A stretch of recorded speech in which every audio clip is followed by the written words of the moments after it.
Everyone, welcome back to my channel study scholar, जहाँ commerce को बना दे बहुत ही आसान। आज इस वीडियो में हम पढ़ेंगे मैक्रो इकोनॉमिक्स की यूनिट 2 मनी एंड बैंकिंग, और उसका चैप्टर हमने मनी आज पढ़ना है। इस चैप्टर में जो भी हम कॉन्सेप्ट्स पढ़ेंगे वो सभी मनी से रिलेटेड होंगे, या मनी के आने से पहले का जो टाइम था उसके बारे में डिस्कस करेंगे। So without wasting time let's begin. आज हमने टॉपिक शुरू करना है वो है बार्टर सिस्टम। अब ये बार्टर सिस्टम क्या है? हम एक सिचुएशन लेते हैं कि बहुत पहले का जो टाइम था उस टाइम पर जो मनी है वो बना ही नहीं था। मतलब मनी, अभी हम क्या करते हैं, जो चीज हमें मार्केट में पसंद आती है हम वो जाके खरीदते हैं, उसके बदले में शॉपकीपर को पैसे दे देते हैं। बट जब हमारे पास पैसे ही नहीं थे देने के लिए, मनी फॉर्म ही नहीं हुआ था, तो उस टाइम पे जो एक्सचेंज होता था वो किस बेसिस पे होता था? तो वो उस टाइम पे जो एक्सचेंज होता था वो बार्टर सिस्टम के अकॉर्डिंगली होता था।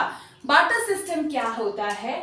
बार्टर सिस्टम एक ऐसा सिस्टम है जिसमें गुड्स जो हैं वर एक्सचेंज्ड विद गुड्स। मतलब हमने अगर कोई चीज खरीदनी है, जैसे ये दो मार्कर है, एक रेड और एक ब्लैक, तो अगर मुझे ब्लैक मार्कर चाहिए तो मैं ब्लैक खरीदने के लिए मैं रेड में दे दूंगी और ब्लैक उससे ले लूंगी। मतलब दोनों चीजें क्या है, इसमें मनी नहीं इन्वॉल्व हुआ है। मैंने क्या किया, एक कमोडिटी देके दूसरी कमोडिटी को परचेज किया। इसीलिए इसे सी मार्केट भी कहते हैं, या सी सिस्टम भी कहते हैं। C stands for commodity to commodity. ठीक है, क्लियर? बार्टर सिस्टम क्या है? बार्टर सिस्टम जो है वो है commodity to commodity market. Means जहां पर जो एक्सचेंज है वो गुड्स के बदले में गुड्स देकर होता है। अगर मुझे कोई चीज खरीदनी है तो मैं उसके बदले में कोई चीज दूंगी और देन उनसे कुछ चीज ले लूंगी, जिससे उसकी डिमांड भी पूरी हो जाए और मेरी डिमांड भी पूरी हो जाए। तो ऐसे सिस्टम को हम कहते हैं बार्टर सिस्टम। ठीक है, ये यूनिट इंपॉर्टेंट है। इसकी जो वेटेज है ना एग्जाम्स में वो 6 मार्क्स की है, याद रखना। ठीक है, यूनिट की money and banking means money और बैंकिंग चैप्टर में से मिलकर आपको 6 मार्क्स का क्वेश्चन आएगा। ठीक है, एक और चीज, मैंने आपके लिए एक न्यू सीबीएसई की जो अपडेट आई है उसके रिगार्डिंग वीडियो बनाई हुई है, आप एक बार चेक कर लेना। उसमें हमें बताया गया है कि लॉन्ग आंसर्स की जो क्वांटिटी है, नंबर्स हैं, वो कम कर दिए गए हैं। ठीक है, तो आपने शॉर्ट आंसर्स पे ज्यादा फोकस करना है। आप वो वीडियो अच्छे से चेक कर सकते हो। तो अब ये जो बार्टर सिस्टम है, अब ये बार्टर सिस्टम क्या था? बार्टर सिस्टम जब होता था ना तो उस टाइम पे लोगों को बहुत सारी प्रॉब्लम फेस होती थी। बहुत सारे बार्टर सिस्टम के ड्रॉबैक्स थे। आप ड्रॉबैक्स भी कह सकते हो, लिमिटेशंस भी कह सकते हो। बहुत सारे ड्रॉबैक्स क्या थे, मतलब लोगों को क्या प्रॉब्लम फेस होती थी बार्टर सिस्टम के अंडर, जिसकी वजह से उन्होंने बार्टर सिस्टम को बंद करके मनी को फॉर्म किया। और मनी जब बना तो उसने बार्टर सिस्टम की सारी प्रॉब्लम्स को रिमूव कर दिया। ठीक है, तो मतलब मनी से पहले के टाइम में क्या होता था? मनी के पहले के टाइम में बार्टर सिस्टम चलता था, बट बार्टर सिस्टम में लोगों को बहुत प्रॉब्लम फेस होती थी, इसीलिए उन्होंने बार्टर सिस्टम को रिमूव करने के लिए मनी को फॉर्म किया, बनाया। ठीक है, अब वो ड्रॉबैक्स क्या थी, क्या प्रॉब्लम्स उन्हें फेस होती थी? First is double coincidence of want. Double का मतलब क्या होता है? दो चीजें। ठीक है, वांट मीन हमारी जरूरतें, कोइंसिडेंस मीन्स कि कोइंसिडेंस होना, जैसे हम कहते हैं ना कोइंसिडेंटली वो मुझसे मिल गया।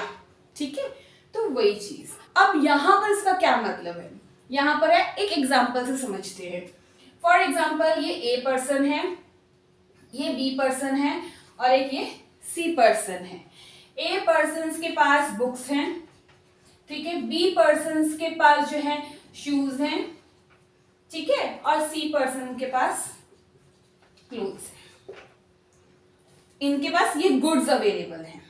अब एक जो ए है उसे किस चीज की जरूरत है? उसे जरूरत है क्लोथ्स की। ठीक है, अब जब ए को जरूरत है क्लोथ्स की और सी को जो जरूरत है वो है शूज की, ठीक है। अब जो ए को जरूरत थी क्लोथ की तो वो किसके पास जाएगा, क्लोथ किसके पास है, सी के पास, तो वो इसके पास जाएगा। पर जो सी की जरूरत थी वो तो ए के पास है ही नहीं, क्लियर। अब अगर ए कहेगा सी के पास जाके कि भाई मुझे क्लोथ्स चाहिए, आप मुझे क्लोथ्स दे दो, मुझसे बदले में बुक्स ले लो, तो सी कहेगा बुक्स तो मेरे किसी काम की नहीं है, मुझे तो शूज चाहिए, तभी तो मैं अपनी जरूरत को भी पूरा कर पाऊंगा, अदरवाइज बुक्स लाके मैंने ऐसे रख देनी है, ठीक है। तो इसकी तो जरूरत पूरी हो गई, बट इसकी जो डिमांड है, उसकी जो वांट है वो फुलफिल नहीं हुई। सी की वांट कहां से पूरी हो रही थी, वो होगी बी से, क्योंकि बी के पास शूज है, ठीक है। तो अब यहां पर क्या हुआ, ए ने जब उससे क्लोथ्स मांगे उसने डायरेक्टली मना कर देना कि नहीं भाई मैं तो नहीं दे सकता, क्योंकि मेरे पास तो मुझे तो शूज चाहिए और आपके पास बुक्स है, तो मैं तो एक्सचेंज नहीं करूंगा क्योंकि बुक्स मेरे किसी काम की नहीं है, ठीक है। अब अगर सपोज अब ए को अगर जरूरत होती, अब मैं नेक्स्ट एग्जांपल लेती हूं कि अगर ए को जरूरत होती क्लोथ्स की और सी को भी जरूरत होती बुक्स की, ठीक है, फिर एक्सचेंज टेक प्लेस हो जाना था, फिर वो बी के पास नहीं जाता, वो भी सी के पास आ जाता। तो वो कहता कि हाँ भाई मुझे भी बुक्स चाहिए, आपको क्लोथ्स चाहिए, चलो आप मुझे बुक्स दे दो, मैं आपको क्लोथ्स दे देता हूँ, दोनों की जरूरतें पूरी हो गई। जब दोनों की जरूरतें पूरी हुई, दोनों की डबल, ठीक है, कोइंसिडेंटली मिल गया वो पर्सन हमें कि जिसके पास जो चीज मुझे चाहिए थी वो उसके पास थी, तो और वांट क्या है, पूरी हो गई, जरूरत पूरी हो गई। इसे हम कहते हैं डबल कोइंसिडेंस ऑफ वांट। अब यहां पे प्रॉब्लम क्या आती थी, ये तो मैंने एग्जांपल दिया ए बी सी कि बड़े आराम से मैंने कह दिया यहां से इधर बुक चलेगी, वहां से उधर, बट एक्चुअल में प्रैक्टिकली अगर हम देखें तो हमें ऐसे पर्सन्स को ढूंढना बहुत ही मुश्किल हो जाता था बार्टर सिस्टम में, जिसके पास हमारी जरूरत का सामान हो, साथ में ही उसे जो जरूरत का सामान चाहिए वो मेरे पास अवेलेबल, ठीक है। एक्सचेंज तो तभी होगा ना जब दोनों के पास दोनों की जरूरतों का सामान होगा। अगर एक के पास एक की जरूरत का है तो वहां पे एक्सचेंज टेक प्लेस नहीं हो सकता। तो इसीलिए बार्टर सिस्टम में ये बहुत बड़ी प्रॉब्लम थी कि बहुत सारा टाइम जो है इस चीज में वेस्ट हो जाता था कि हमें एक ऐसा पर्सन मिल जाए जिसे हमारी चीजों की जरूरत हो और हमें उसकी चीजों की जरूरत हो, और इतना टाइम कभी कभी वो वेस्ट होने की वजह से वो जो जरूरत होती थी वो उसका जो इंपॉर्टेंस थी वो खत्म हो जाती थी, ठीक है। तो इसीलिए फर्स्ट ड्रॉबैक क्या था, double coincidence of want. I hope clear होगा आपको। नेक्स्ट क्या है, lack of common unit of value. Common unit of value का मतलब क्या हुआ, अब बार्टर सिस्टम में क्या होता था, हम गुड्स के बदले में गुड्स देते थे। जब हम गुड्स के बदले में गुड्स दे रहे हैं तो वहां पर किसी भी कमोडिटी की वैल्यू नहीं थी, ठीक है। मतलब मैं कितने क्लोथ्स दूं और उसके बदले मुझे कितनी बुक्स मिलेंगी, कोई भी वैल्यू डिसाइडेड नहीं थी। एग्जाम्पल से समझते हैं। फॉर एग्जाम्पल एक ए पर्सन है, एक बी पर्सन है। ए पर्सन के पास जो है वो है हॉर्स, ठीक है। जो बी पर्सन है उसके पास है sugar, clear.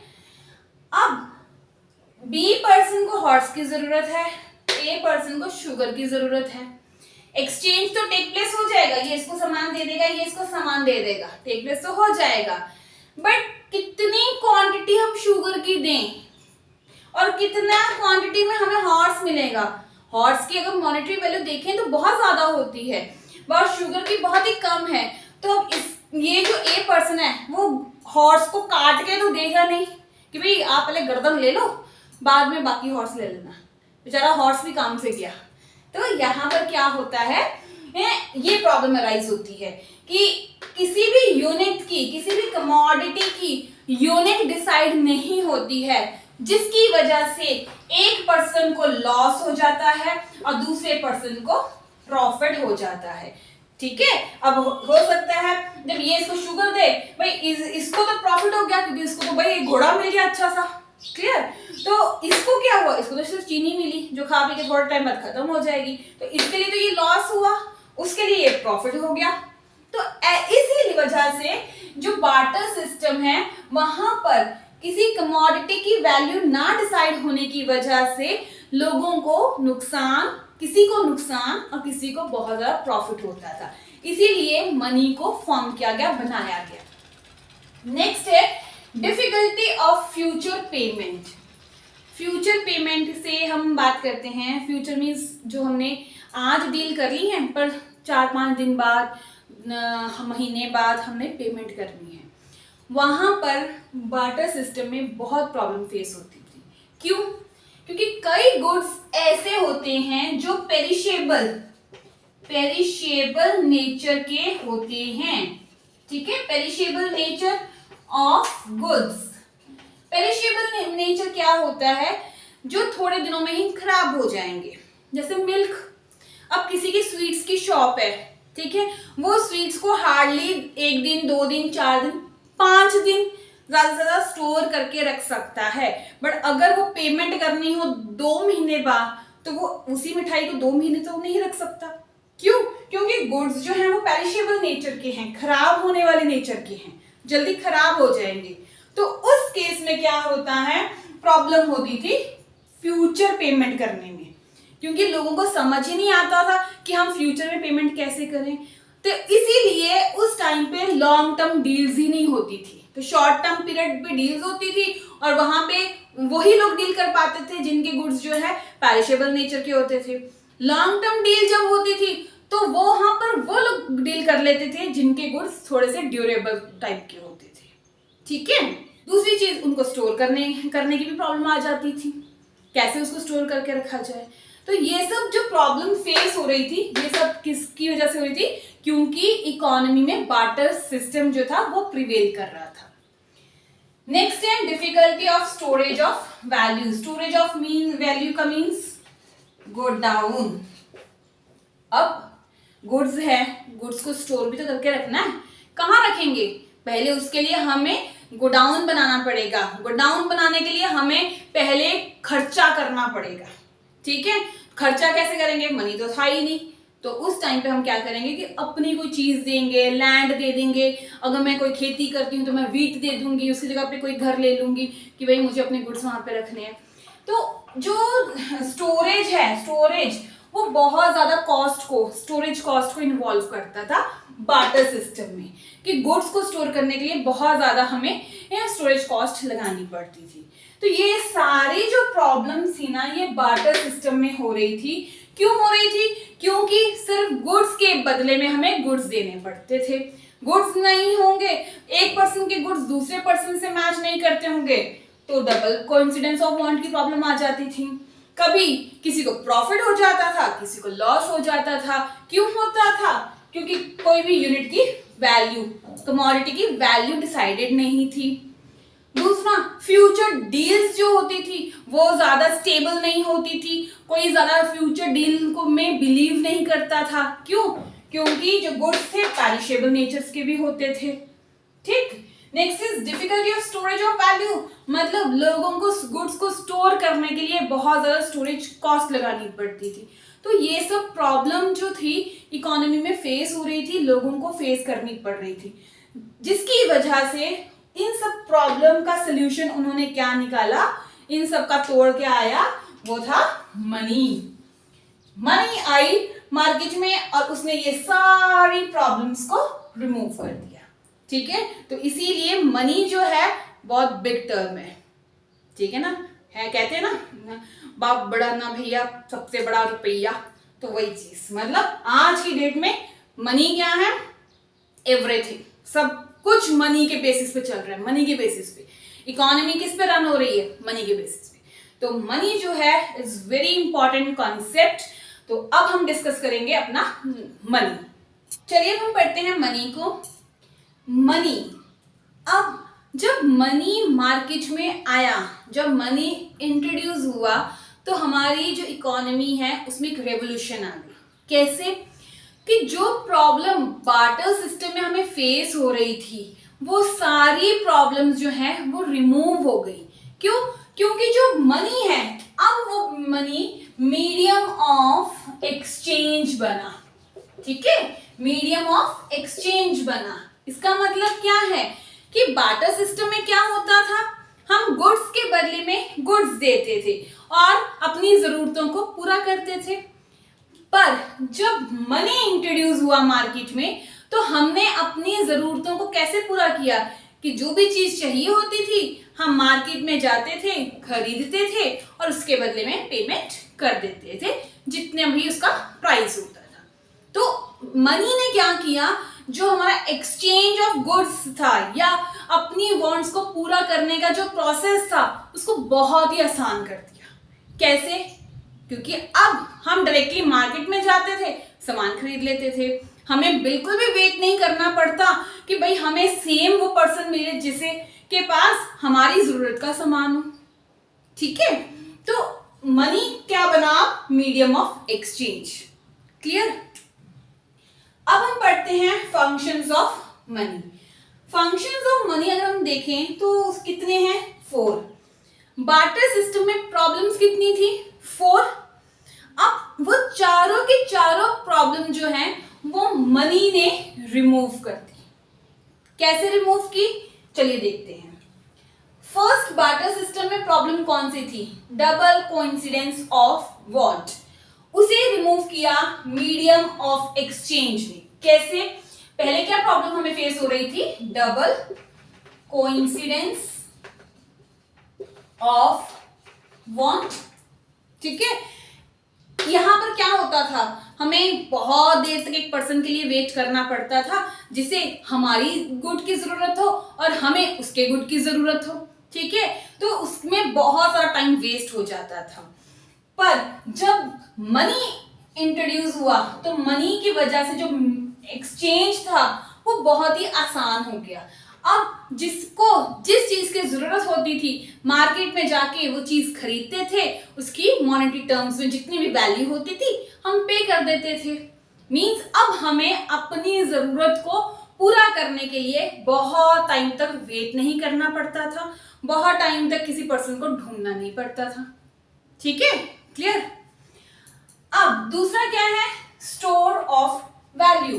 Store of value की प्रॉब्लम अगर हम देखें तो बार्टर सिस्टम में क्या थी, स्टोरेज प्रॉब्लम आ रही थी ना, वहां पर स्टोरेज की problem, storage, store of value, ये प्रॉब्लम हमने देखी थी। अब बार्टर सिस्टम में जो स्टोरेज की प्रॉब्लम आ रही थी वो प्रॉब्लम सॉल्व हुई मनी से। कैसे?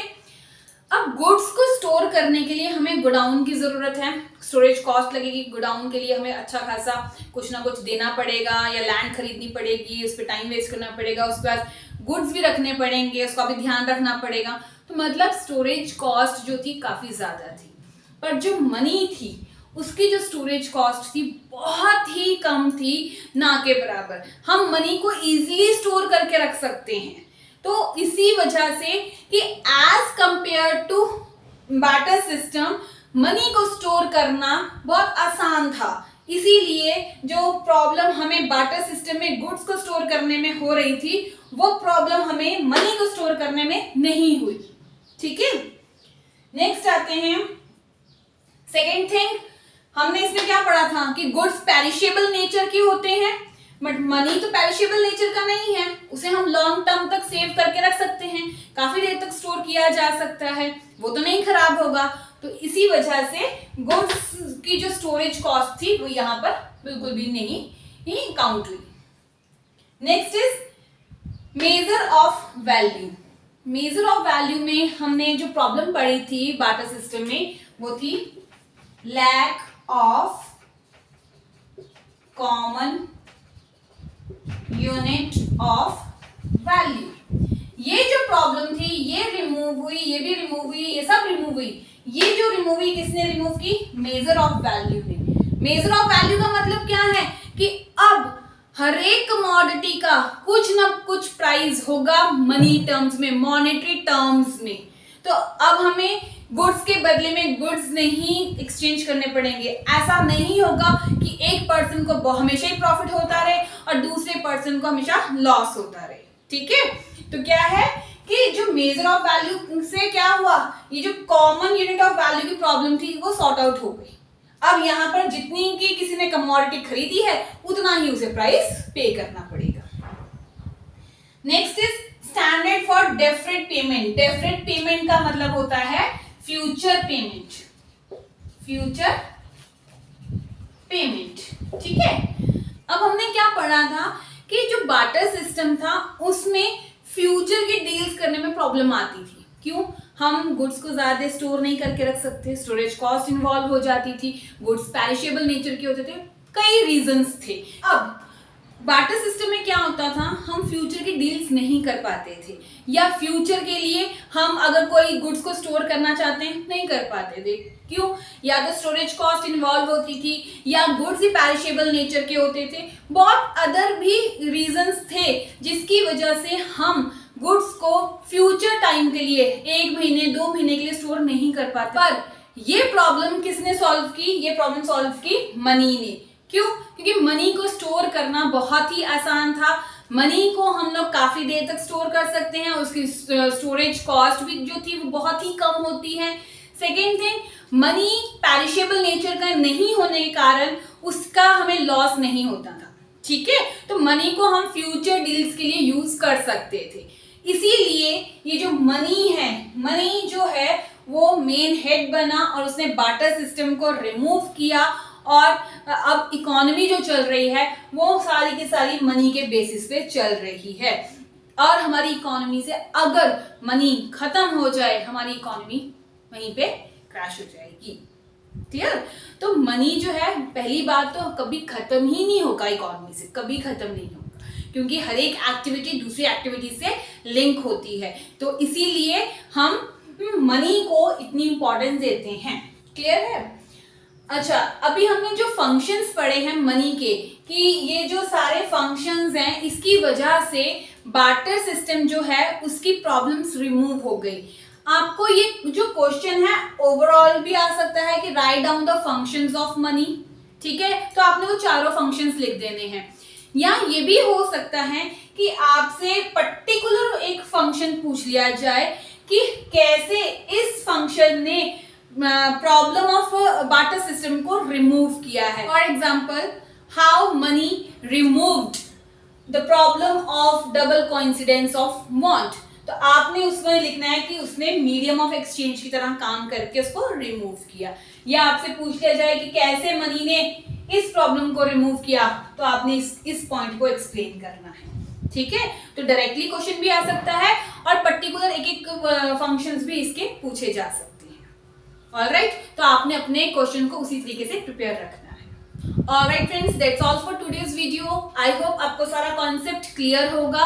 अगर आपको कहीं पर भी कुछ भी डाउट हो, आप मुझे कमेंट सेक्शन में लिख सकते हैं, मुझसे अपने डाउट्स क्लियर कर सकते हैं। और अगर आपको ये वीडियो अच्छी लगी हो, मेरी मेहनत पसंद आई हो, तो please like, share and subscribe my channel. Thank you.